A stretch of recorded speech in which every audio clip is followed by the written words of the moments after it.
Let's do a new chapter, that is chapter number 13, angles and their measurement. Chapter start करने से पहले हमें पता होना चाहिए एंगल्स क्या होते हैं. तो देखिए एंगल्स होते हैं जो दो रेस से, जहां दो रेस कॉमन पॉइंट पे आती हैं. देखिए कॉमन वर्टेक्स कहें या कॉमन पॉइंट कहें, तो ये क्या है, कॉमन वर्टेक्स है इन दोनों रेस की. कौन कौन सी, इस रे की और इस रे की, राइट. तो अगर मैं इसको ए, इसको ओ और इसको बी कहती हूँ, तो ये जो ओ पे एंगल बन रहा है, दिस इज कॉल्ड, जो ओ पे जो ये इनिशियल पार्ट आ रहा है, इसको क्या कहते हैं, हम एंगल कहते हैं. और इसको कैसे लिखते हैं, देखिए इसको हम कैसे लिखेंगे, वी कैन राइट, ये साइन होता है एंगल डिनोट करने का. एंगल, जब भी एंगल डिनोट करना होता है तो उसको मिड में लिखते हैं. तो ए ओ बी कह सकते हैं या बी ओ ए बी कह सकते हैं.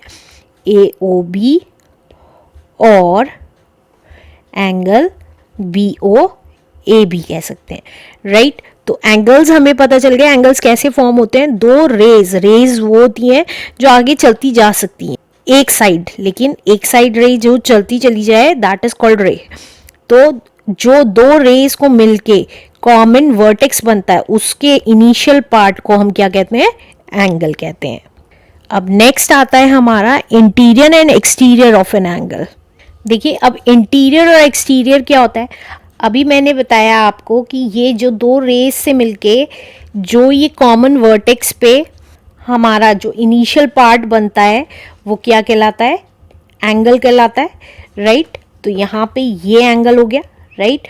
तो इसका इंटीरियर पार्ट, इंटीरियर, देखिए इंटीरियर कह रहे हैं, तो इंटीरियर मतलब नाम से ही पता चल रहा है अंदर वाला पार्ट. तो इस एंगल के अंदर वाले पार्ट में कोई भी पॉइंट, मान लीजिए P ये पॉइंट है, Q ये पॉइंट है, तो ये दोनों पॉइंट्स PB और QB दोनों क्या हो गए, हमारे इंटीरियर हो गए, interior of an angle, right.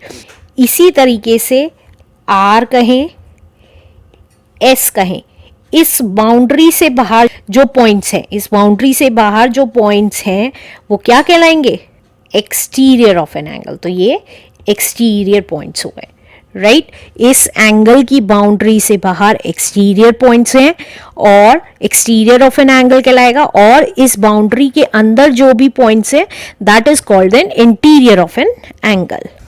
अब नेक्स्ट आता है unit of measuring an angle. हमें पता है एंगल नापने की यूनिट क्या होती है, डिग्री. तो हम लिख सकते हैं the unit of measuring an angle is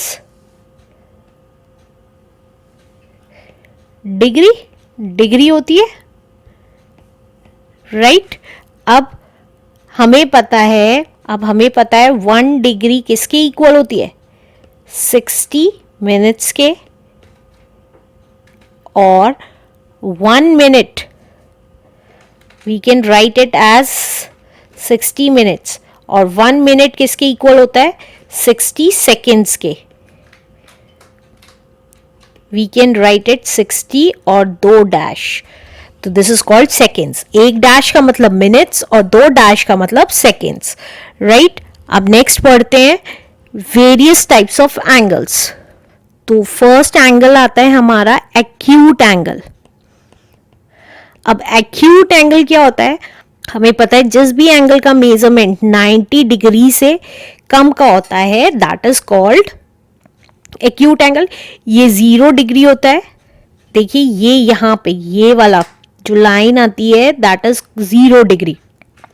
और ये उतना ही हमारा इंक्रीज होता चला जाता है, यहाँ से यहाँ तक इंक्रीज होता चला जाता है. और हमें पता है 90 डिग्री हमेशा ऐसे स्ट्रेट बैठता है, जो हम पास्ट क्लासेस में भी पढ़ चुके हैं. तो ये 90 डिग्री से कम है, तो ये क्या हो गया हमारा एक्यूट एंगल. तो हम लिख सकते हैं एन एंगल whose measure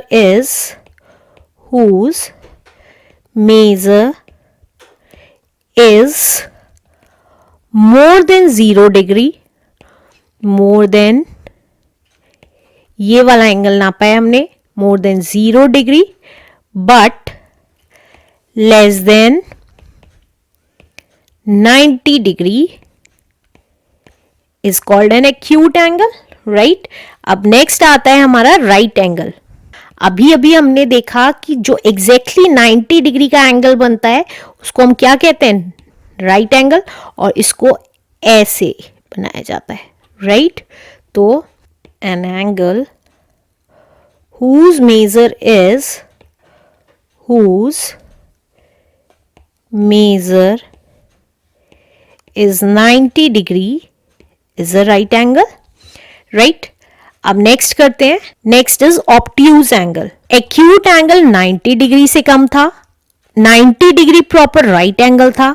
अब 90 डिग्री से ज्यादा हो जाए कोई भी एंगल, देखिए ये 90 डिग्री से मान लीजिए ज्यादा हो गया और 180 से कम हो गया, ये देखिए ये वाला एंगल, हमें पता है 180 कब होगा, जब ये एंगल ऐसे आ जाएगा, यहां से यहां तक का ये 90 डिग्री है, यहां से यहां तक का एंगल कितना होगा, 180 डिग्री, राइट? तो 90 और 180 के बीच का एंगल क्या कहलाता है, obtuse angle.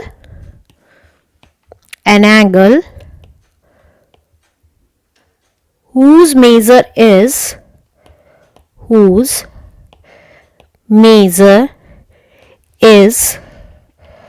more than 90 degree, more than 90 degree, but less than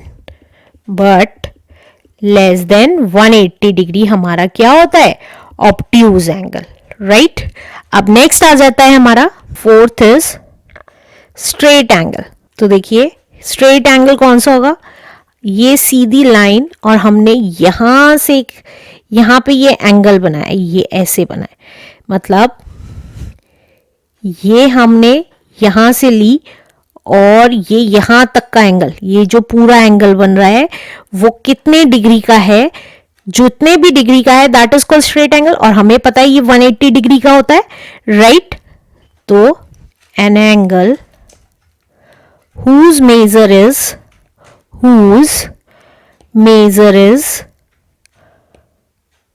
180 degree is called an straight angle, right?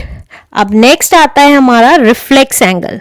तो देखिए रिफ्लेक्स एंगल कब होगा, ये हमारी लाइन है जिससे हम, जिस पे प्रोटेक्टर रख के हम एंगल बनाते हैं, और हमें पता है अगर हम इसको सीधी कर देंगे, एक्सटेंड कर देंगे तो 180 बन जाएगी, लेकिन 180 से ज्यादा होते ही एंगल कितना बन जाएगा, रिफ्लेक्स एंगल हो जाएगा। मतलब हमारा यहां से लेके यहां तक का एंगल कितना हो जाएगा, रिफ्लेक्स एंगल। तो ये कैसे लिखेंगे, देखिए an angle whose measure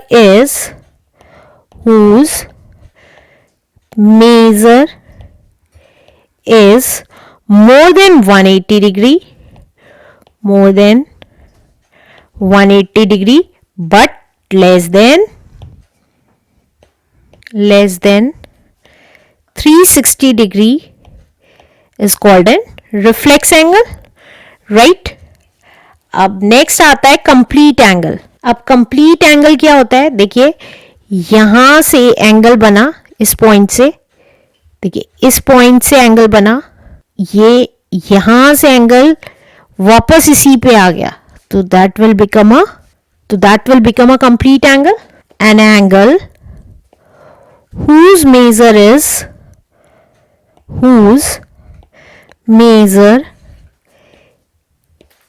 360 degree only, it is called an complete angle। देखिए ये वाला एंगल यहां से वापस यहीं आ गया, तो क्या हो गया, ये कंप्लीट एंगल हो गया। और लास्ट आ जाता है हमारा जीरो एंगल। देखिए जीरो एंगल कब होगा, जब ये लाइन ड्रॉ करी जिस पे एंगल बनाना होता है और उस पे कोई एंगल ही नहीं बनाया, तो वो क्या हो जाएगा हमारा, zero angle. An angle whose measure measure is 0 degree is called a zero angle.